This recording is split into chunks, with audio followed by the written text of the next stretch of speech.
The Books of Dune, vast libraries of them indicated in the quotations which precede the chapters and in the appendix, fill many purposes. Libraries represent human endurance, our most profound, time-spanning dream. They are our immortality made symbol. There is also the fact that the Princess Irulan dominates the writing of the Books of Dune. This emphasizes her role in the Imperium, just as a similar function is reserved for Hark al-Ada in Children of Dune. The wealth of literature indicates a rich history surrounded by tradition and myth, by academic fascination and increasing analysis, for which I give you an old Fremen saying quoted in Dune Messiah: "Truth suffers from too much analysis." But you can follow the story developments through the books of the Dune trilogy and, I hope, gain insights which would not be available to you without these works. There is no doubt that they are numerous. More than 75 titles are listed, and the most prominent is the Manual of Muad'Dib, from which we take this, our starting point. A beginning is the time for taking the most delicate care that the balances are correct. This every sister of the Bene Gesserit knows. To begin your study of the life of Muad'Dib, then, take care that you first place him in his time, born in the 57th year of the Padishah Emperor Shaddam IV, and take the most special care that you locate Muad'Dib in his place, the planet Arrakis. Do not be deceived by the fact that he was born on Caladan and lived his first 15 years there. Arrakis, the planet known as Dune, is forever his place. With that warning in mind, we will begin with 3 items. First, a riddle of Arrakis. Challenge: have you seen the preacher? Response: I have seen a sandworm. Challenge: what about that sandworm? Response: it gives us the air we breathe. Challenge: then why do we destroy its land? Response: because Shai-Hulud, the sandworm deified, orders it. Second, a quotation from the Tleilaxu Godbook. No matter how exotic human civilization becomes, no matter the developments of life and society, nor the complexity of the machine-human interface, there always come interludes of lonely power when the course of humankind, the very future of humankind, depends upon the relatively simple actions of single individuals. And thirdly, this from the Mentat Handbook. Above all else, the mentat must be a generalist, not a specialist.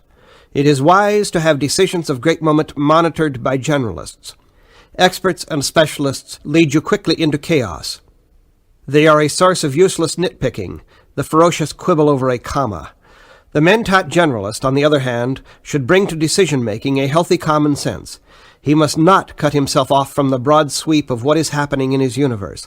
He must remain capable of saying, there's no real mystery about this at the moment. This is what we want now. It may prove wrong later, but we'll correct that when we come to it. The mentat generalist must understand that anything which we can identify as our universe is merely part of larger phenomena, but the expert looks backward. He looks into the narrow standards of his own specialty. The generalist looks outward. He looks for living principles, knowing full well that such principles change, that they develop. It is to the characteristics of change itself that the mentat generalist must look. There can be no permanent catalogue of such change, no handbook or manual. You must look at it with as few preconceptions as possible, asking yourself, now what is this thing doing? Muad'Dib says, we came from Caladan, a paradise world for our form of life. There existed no need on Caladan to build a physical paradise or a paradise of the mind. We could see the actuality all around us, and the price we paid was the price men have always paid for achieving a paradise in this life. We went soft, we lost our edge. About Arrakis, he says, God created Arrakis to train the faithful. And he adds, Arrakis teaches the attitude of the knife, chopping off what's incomplete and saying, now it's complete because it's ended here. Of his change from Caladan to Arrakis, Muad'Dib says, there should be a science of discontent. People need hard times and oppression to develop psychic muscles. Irulan writes of this young Paul Muad'Dib, Many have marked the speed with which Muad'Dib learned the necessities of Arrakis. The Bene Gesserit, of course, know the basis of this speed. For the others, we can say that Muad'Dib learned rapidly because his first training was in how to learn, and the first lesson of all was the basic trust that he could learn. It is shocking to find how many people do not believe they can learn, and how many more believe learning to be difficult. Muad'Dib knew that every experience carries its lesson. He was warrior and mystic, ogre and saint, the fox and the innocent, chivalrous, ruthless, less than a god, more than a man. There is no measuring Muad'Dib's motives by ordinary standards. In the moment of his triumph, he saw the death prepared for him, yet he accepted the treachery. Can you say he did this out of a sense of justice? Whose justice, then? Remember, we speak now of the Muad'Dib who ordered battle drums made from his enemies' skins. The Muad'Dib who denied the conventions of his ducal past with a wave of the hand, saying merely, "I am the Kwisatz Haderach. This is reason enough." And Irulan describes him. The hands move, the lips move, ideas gush from his words, and his eyes devour. He is an island of selfdom. In the commentaries you find this. It is said of Muad'Dib that once when he saw a weed trying to grow between two rocks, he moved one of the rocks. Later, when the weed was seen to be flourishing, he covered it with the remaining rock. That was its fate, he explained. Of his role as prophet, Irulan writes, Muad'Dib could indeed see the future, but you must understand the limits of this power. Think of sight. You have eyes, yet cannot see without light. If you are on the floor of a valley, you cannot see beyond your valley. Just so, Muad'Dib could not always choose to look across the mysterious terrain. He tells us that a single obscure decision of prophecy, perhaps the choice of one word over another, could change the entire aspect of the future. He tells us the vision of time is broad, but when you pass through it, time becomes a narrow door. And always he fought the temptation to choose a clear, safe course, warning that path leads ever down into stagnation. But Hark al-Ada had these comments. Muad'Dib gave us a particular kind of knowledge about prophetic insight, about the behavior which surrounds such insight, and its influence upon events which are seen to be online, that is, events which are set to occur in a related system which the prophet reveals and interprets. As has been noted elsewhere, such insight operates as a peculiar trap for the prophet himself. He can become the victim of what he knows, which is a relatively common human failing. The danger is that those who predict real events may overlook the polarizing effect brought about by overindulgence in their own truth. They tend to forget that nothing in a polarized universe can exist without its opposite being present. Church and state, scientific reason and faith, the individual and his community, even progress and tradition, all of these can be reconciled in the teachings of Muad'Dib. He taught us that there exist no intransigent opposites except in the beliefs of men. Anyone can rip aside the veil of time. You can discover the future in the past or in your own imagination. Doing this, you win back your consciousness in your inner being. You know then that the universe is a coherent whole, and you are indivisible from it. And the mentat Duncan Idaho said, Muad'Dib's teachings have become the playground of scholastics, of the superstitious and the corrupt. He taught a balanced way of life, a philosophy with which a human can meet problems arising from an ever-changing universe. He said, humankind is still evolving in a process which will never end. He said this evolution moves on changing principles which are known only to eternity. How can corrupted reasoning play with such an essence? Whence came this ruler of men? What of his parentage? There is this from the family commentaries. How do we approach the study of Muad'Dib's father? A man of surpassing warmth and surprising coldness was the Duke Leto Atreides. Yet many facts open the way to this Duke. His abiding love for his Bene Gesserit lady, the dreams he held for his son, the devotion with which men served him. You see him there, a man snared by destiny, a lonely figure with his light dimmed behind the glory of his sun. Still, one must ask, what is the Son but an extension of the Father? Muad'Dib himself says, "There is probably no more terrible instant of enlightenment than the one in which you discover your Father is a man with human flesh."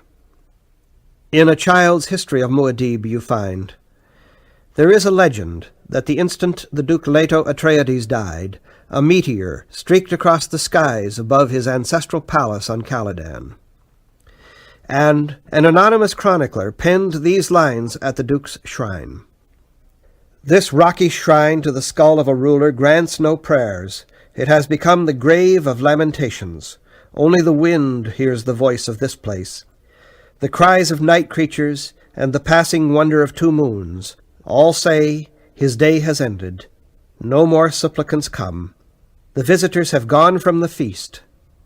How bare the pathway down this mountain." Irulan writes of Muad'Dib's mother, "What had the Lady Jessica to sustain her in her time of trial? Think you carefully on this Bene Gesserit proverb, and perhaps you will see. Any road followed precisely to its end leads precisely nowhere. Climb the mountain just a little bit to test that it's a mountain. From the top of the mountain, you cannot see the mountain." The Lady Jessica was a Bene Gesserit sister, and her daughter had this to say about the Bene Gesserit. Thus spoke Saint Alia of the Knife. "The Reverend Mother must combine the seductive wiles of a courtesan with the untouchable majesty of a virgin goddess, holding these attributes in tension so long as the powers of her youth endure. For when youth and beauty have gone, she will find that the place between, once occupied by tension, has become a wellspring of cunning and resourcefulness." This is how Irulan reports on Alia, Muad'Dib's sister. "The Fremen see her as the earth figure, a demigoddess whose special charge is to protect the tribes through her powers of violence. She is reverend mother to their reverend mothers, to pilgrims who seek her out with demands that she restore virility or make the barren fruitful. She is a form of anti-mentat. She feeds on that strong human desire for the mysterious. She is living proof that the analytic has limits. She represents ultimate tension. She is the virgin harlot, witty, vulgar, cruel, as destructive in her whims as a Coriolis storm." Like father, like son, then. So it is with Leto II, the son of Paul Muad'Dib. It is for Leto II to live all the lives within him, all the lives of his ancestors. And he says, "We can still remember the golden days before Heisenberg, who showed humans the walls enclosing our predestined arguments. The lives within me find this amusing. Knowledge, you see, has no uses without purpose, but purpose is what builds enclosing walls." Of Leto II's holy metamorphosis it is written, "He removed himself from the evolutionary succession. He did it with a deliberate, cutting action, saying, 'To be independent is to be removed.' Both twins saw beyond the needs of memory as a measuring process, that is, a way of determining their distance from their human origins. But it was left to Leto II to do the audacious thing, recognizing that a real creation is independent of its creator. He refused to reenact the evolutionary sequence, saying, 'That, too, takes me farther and farther from humanity.' He saw the implications in this, that there can be no truly closed systems in life. And this is Leto's vow. I hear the wind blowing across the desert, and I see the moons of a winter night rising like great ships in the void. To them I make my vow. I will be resolute and make an art of government. I will balance my inherited past and become a perfect storehouse of my relic memories. And I will be known for kindliness more than for knowledge. My face will shine down the corridors of time for as long as humans exist." Thus it can be written in the Proverbs of Muad'Dib. "There exists no separation between gods and men. One blends softly casual into the other. It is no accident that the government which comes into being around Muad'Dib is, at its core, a religion. Muad'Dib says of this, "When law and duty are one, united by religion, you never become fully conscious, fully aware of yourself. You are always a little less than an individual." When Muad'Dib won his victory and his Fremen raged through the empire, the character of that empire changed. You see this when a poor historian condemned to death is interviewed by a priest follower of Muad'Dib. These are excerpts from the death cell interview with Branso of Ix. "What led you to take your particular approach to a history of Muad'Dib?" "Why should I answer your question?" "Because I will preserve your words." "Ah, the ultimate appeal to a historian." "Will you cooperate then?" "Why not? But you'll never understand what inspired my analysis of history. Never. You priests have too much at stake to try me." "Try you?" "Well, again, why not? I was caught by the shallowness of the common view of this planet, which arises from its popular name, Dune. Not Arrakis, notice, but Dune. History is obsessed by Dune as desert, as birthplace of the Fremen. Such history concentrates on the customs which grew out of water scarcity and the fact that Fremen led semi-nomadic lives in still suits, which recovered most of their body's moisture. Are these things not true, then? They are surface truth. As well ignore what lies beneath that surface as try to understand my birth planet, Ix, without exploring how we derived our name from the fact that we are the 9th planet of our sun. No, it is not enough to see Dune as a place of savage storms. It is not enough to talk about the threat posed by the gigantic sandworms. But such things are crucial to the Arrakeen character. Crucial? Of course. But they produce a one-view planet in the same way that Dune is a one-crop planet, because it is the sole and exclusive source of the spice melange. Yes, let us hear you expand on the sacred spice. Sacred.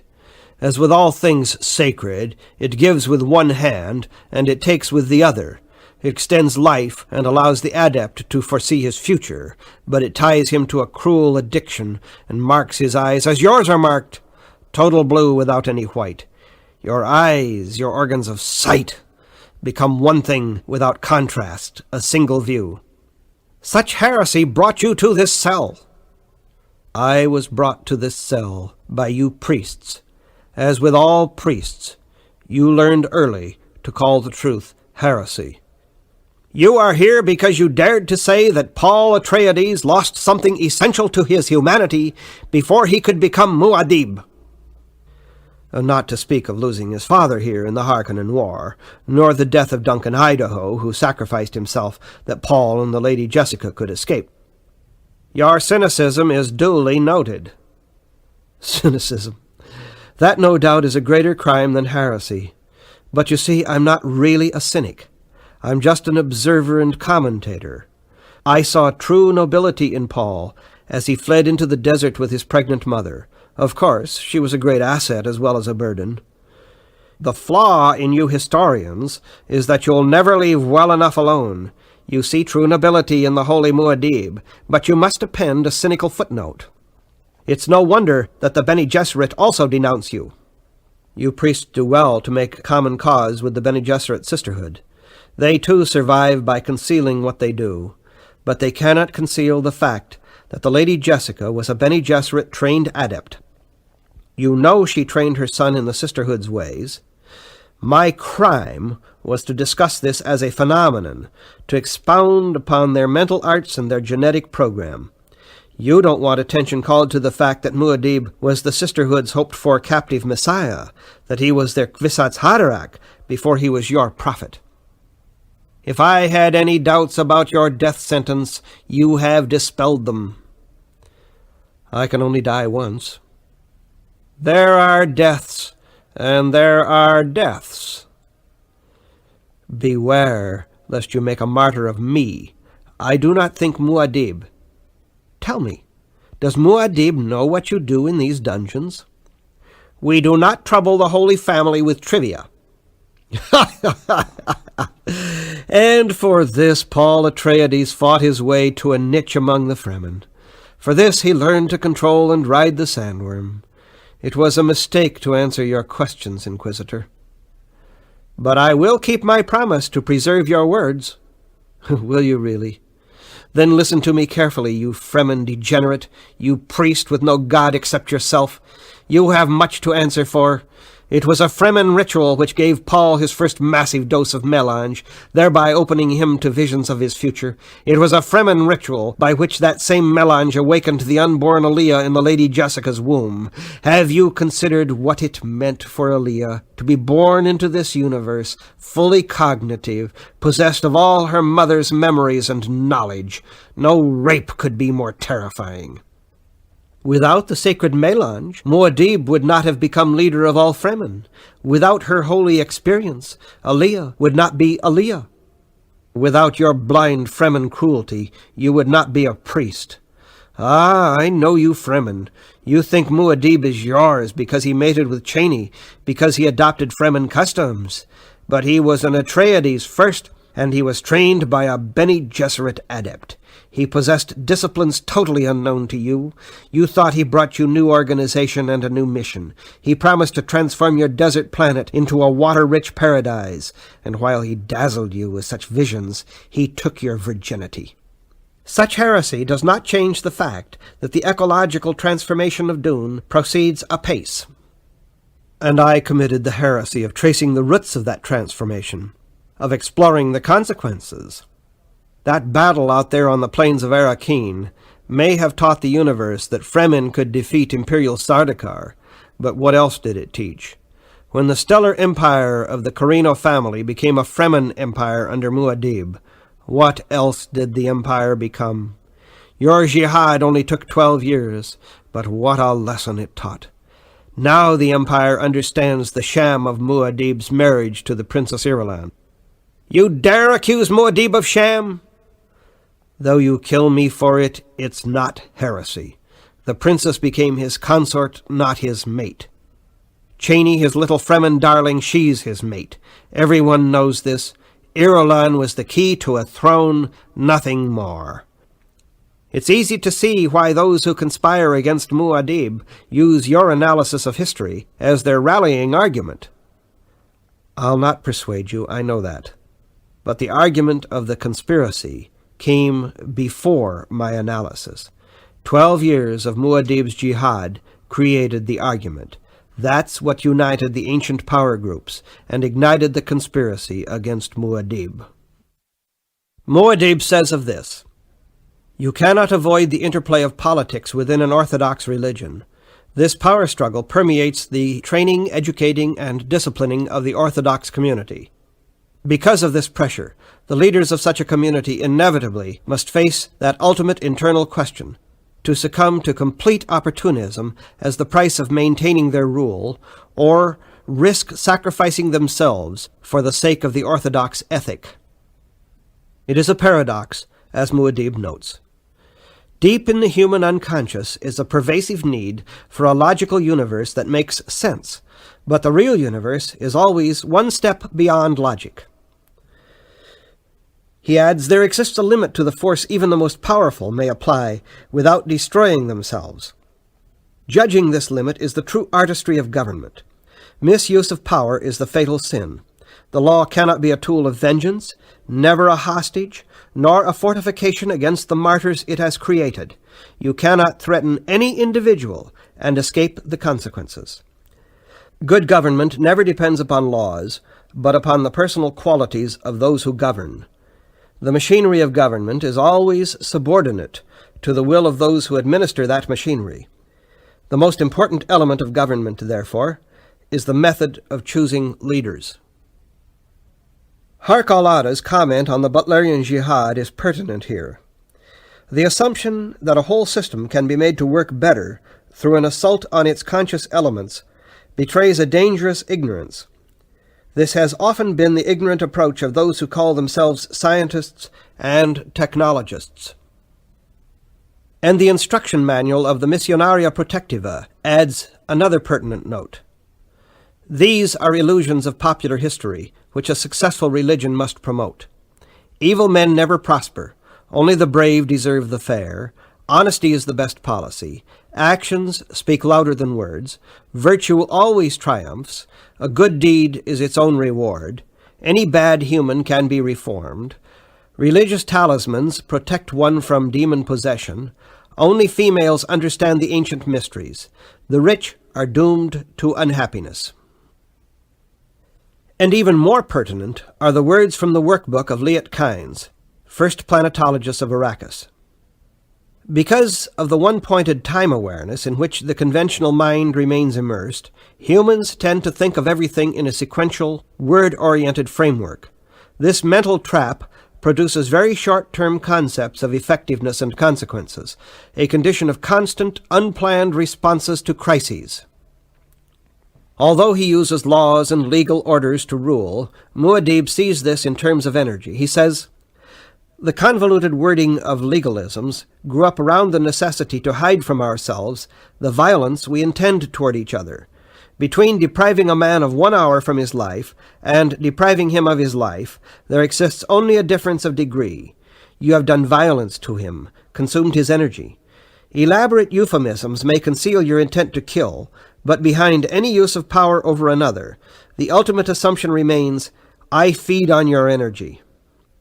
And he says, "Production growth and income growth must not get out of step in my empire. That is the substance of my command. There are to be no balance of payment difficulties between the different spheres of influence. And the reason for this is simply because I command it. I want to emphasize my authority in this area.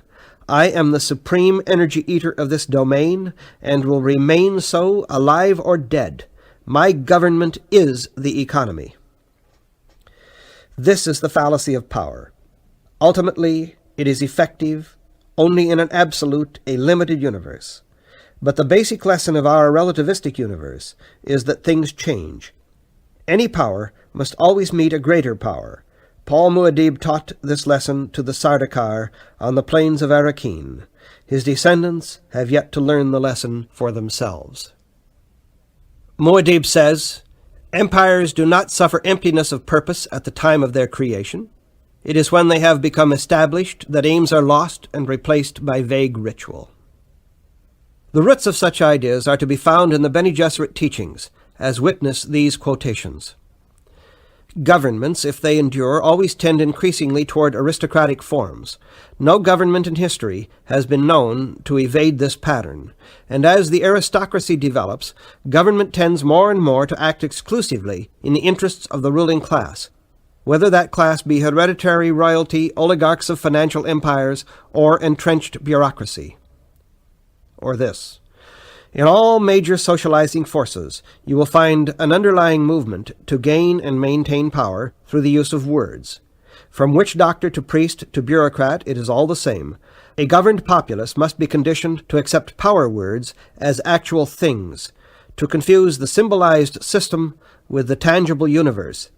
In the maintenance of such a power structure, certain symbols are kept out of the reach of common understanding, symbols such as those dealing with economic manipulation, or those which define the local interpretation of sanity.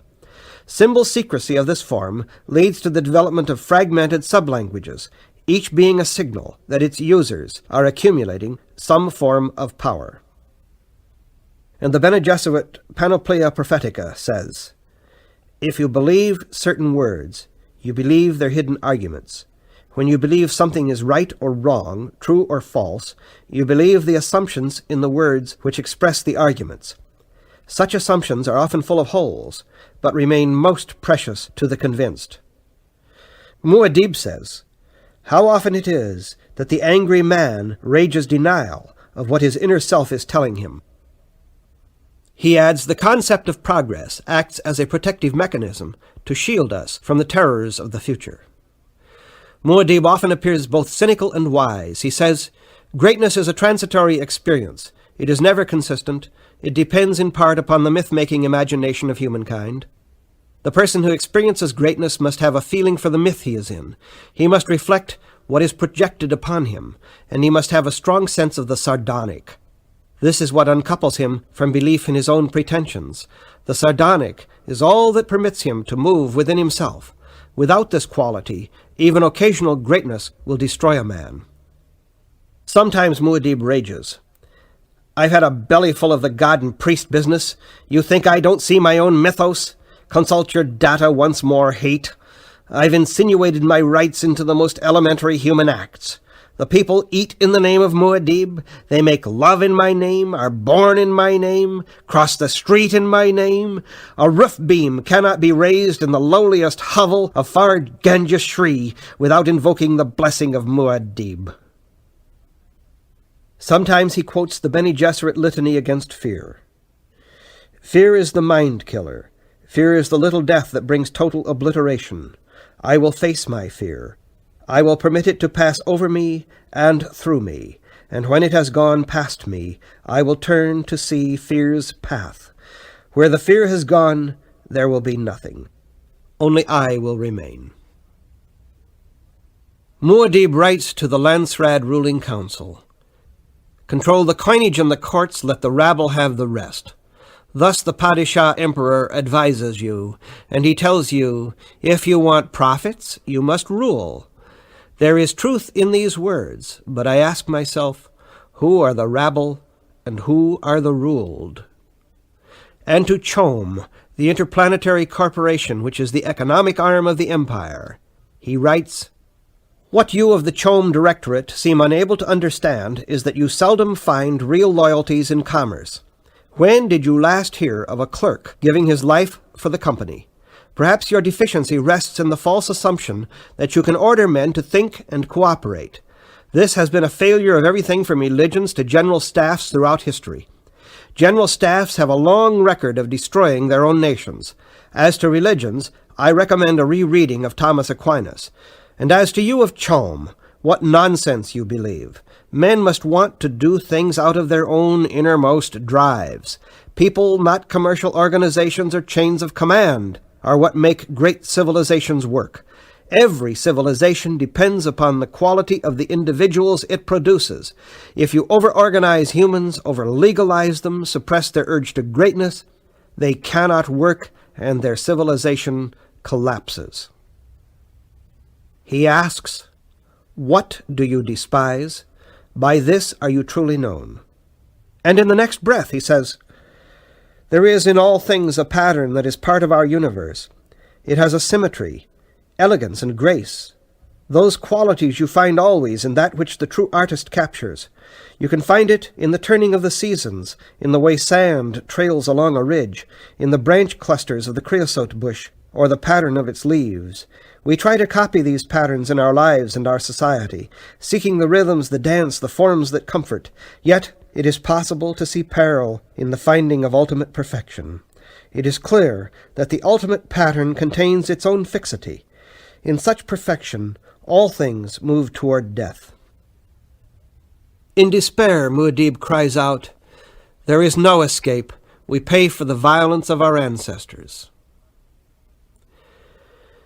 Now what brought the Atreides family to Dune? The Fremen and the spice mélange, the exhalation of the sandworm, both geriatric and an igniter of prophecy. Here is what is written about mélange in the pedant Heresy.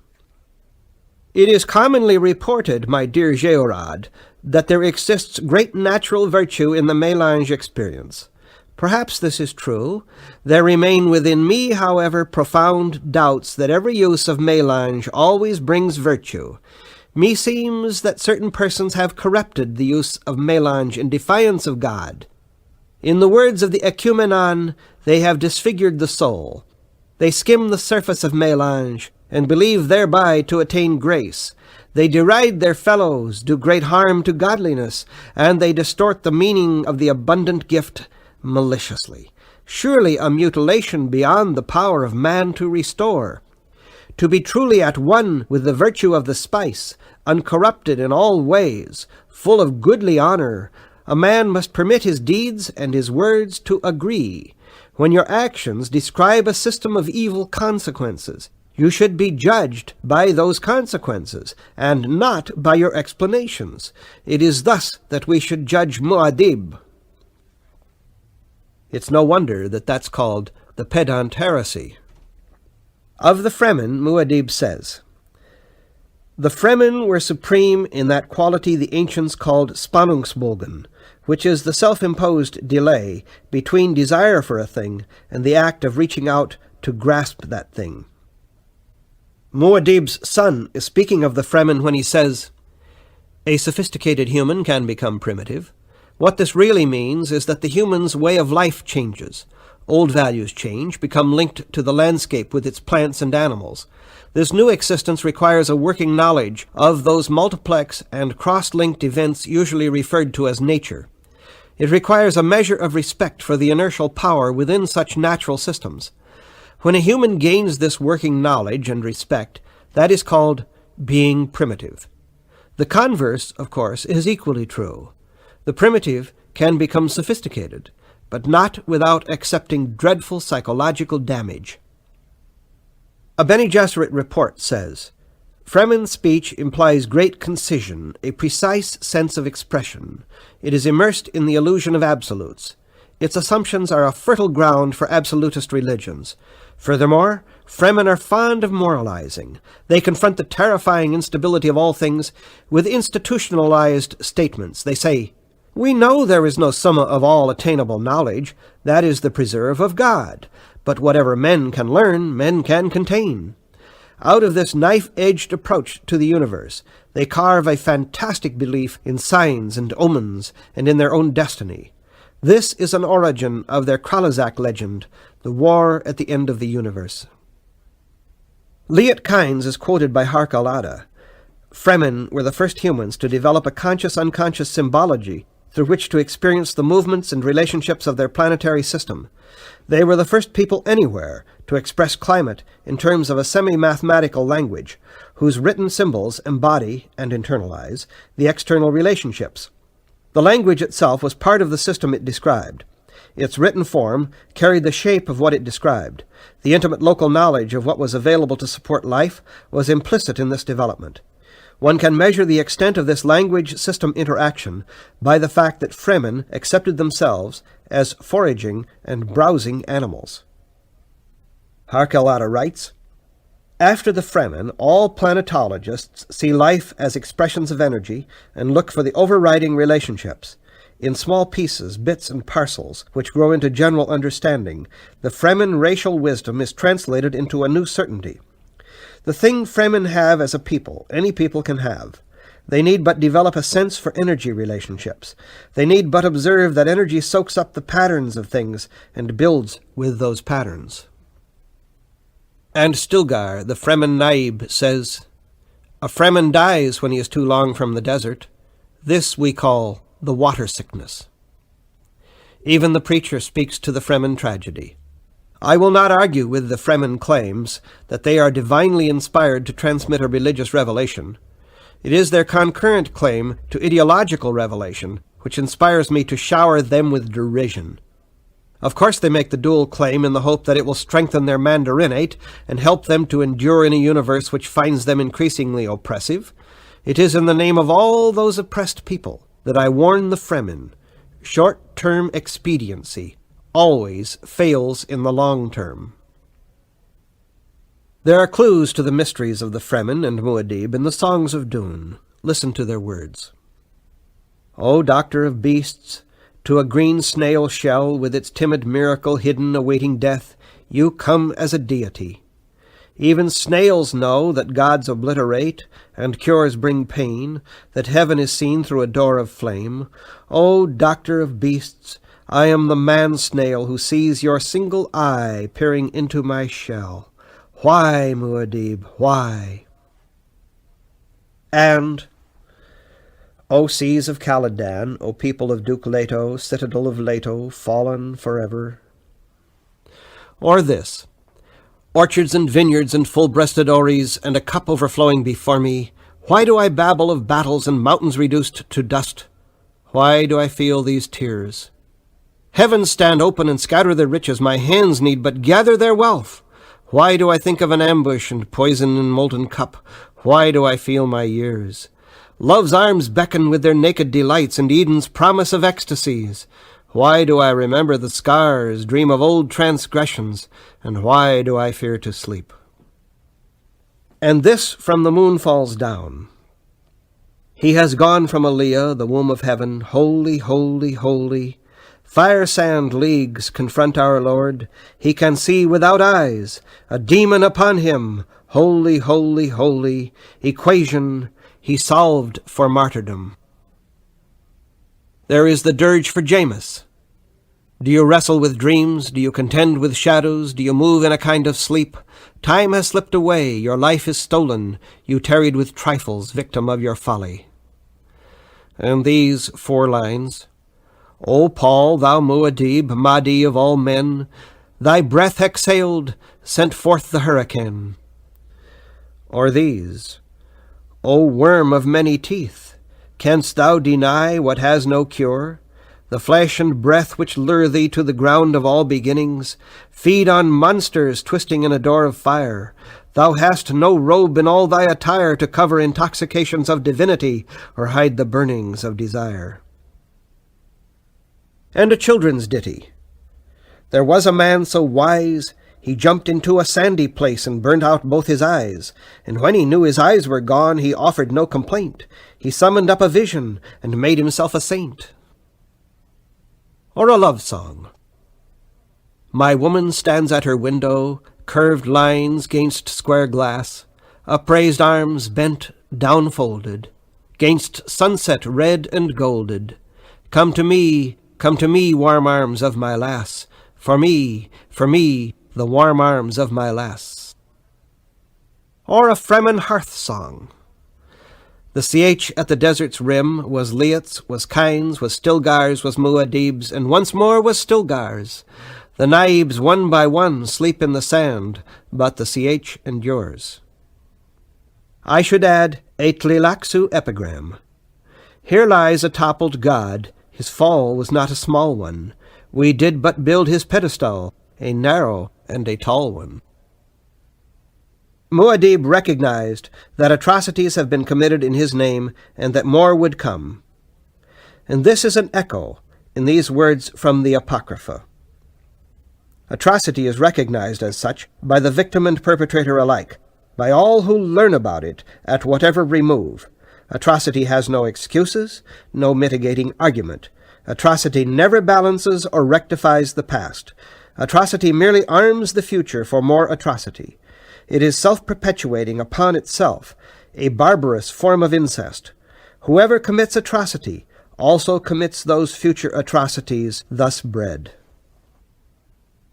On all these matters, the Commission of Ecumenical Translators comments, The universe is God's. It is one thing, a wholeness, against which all separations may be identified.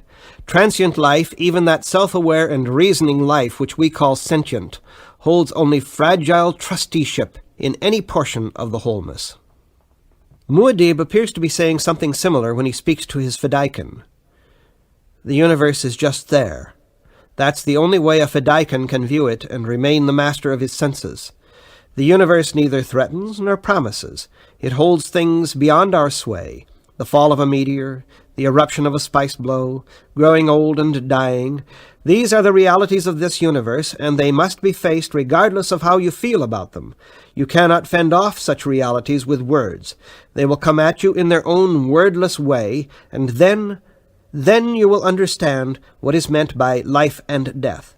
Understanding this, you will be filled with joy. As we began with 3 items, we should conclude with 3 items. First, the Golas hymn. No bitter stench of funeral still for Muad'Dib, no knell nor solemn rite to free the mind from avaricious shadows. He is the fool saint, the golden stranger living forever on the edge of reason. Let your guard fall, and he is there. His crimson peace and sovereign pallor strike into our universe on prophetic webs, to the verge of a quiet glance. There. Out of bristling star jungles, mysterious, lethal, an oracle without eyes, cat's paw of prophecy, whose voice never dies. Shy Halud, he awaits thee upon a strand, where couples walk and fix eye to eye the delicious ennui of love. He strides through the long cavern of time, scattering the fool self of his dream. Second, Stilgar's comment on the travail of Muad'Dib. you do not beg the sun for mercy. And finally, from the Khazarit Creed, we say of Muad'Dib that he has gone on a journey into that land where we walk without footprints.